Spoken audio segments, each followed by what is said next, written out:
Hi everyone, this is Stephen McClernon. In just a few days, we're going to be entering Holy Week. This is the most important week in the church's year. We begin our week with Palm Sunday. Palm Sunday recalls the time when Jesus entered Jerusalem after performing many miracles. All the crowds gathered to see Jesus enter the city, and they were so thrilled to see him, they started to rip off palm branches from the trees, wave them and throw them on the ground, chanting, "Hosanna in the highest." And Jesus comes into the town as the king, but he rides on a donkey. And this is very important. Most kings ride in on horses, as we see throughout history, which is a sign of power. Jesus, though, rides on the donkey, which symbolizes his humility and that he's the new king of peace that he's about to bring to his people. On Thursday, Holy Thursday, we celebrate the two sacraments of the church. We celebrate the institution of the priesthood, where Jesus washes the feet of his 12 disciples. And then we also celebrate the institution of the Eucharist.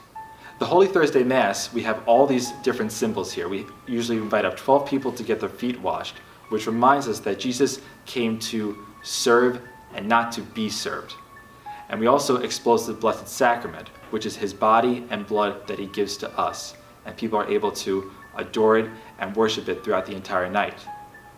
On Good Friday, we remember Jesus' crucifixion and his journey up to Calvary Hill. Throughout the world, there are different services. Sometimes people celebrate Stations of the Cross, which recounts the 14 points along the way that Jesus talked to people, fell down, and made his way up to the crucifixion. There's also the Liturgy of the Passion. At this event, we read the Passion as a community again. We all venerate the cross. Venerating the cross is when we all go up to the cross and kiss it or touch it, and we remember the times when we have failed Jesus, and we thank him for dying on the cross to save us. On Holy Saturday, we light the new Easter fire. Now here at Good Shepherd, we have in the back of the church the cross of intentions, and throughout all of Lent, people write people's names on those mini crosses that they're going to pray for, people that might be sick. On Holy Saturday, we burn all those crosses, and we light the new fire, which symbolizes the risen Lord. And we light our Easter candle in our main sanctuary.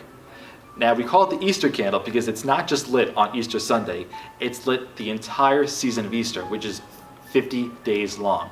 And every time there's a baptism or a wedding, we also light that candle to symbolize the risen Lord, and Christ is the center and the light of the world.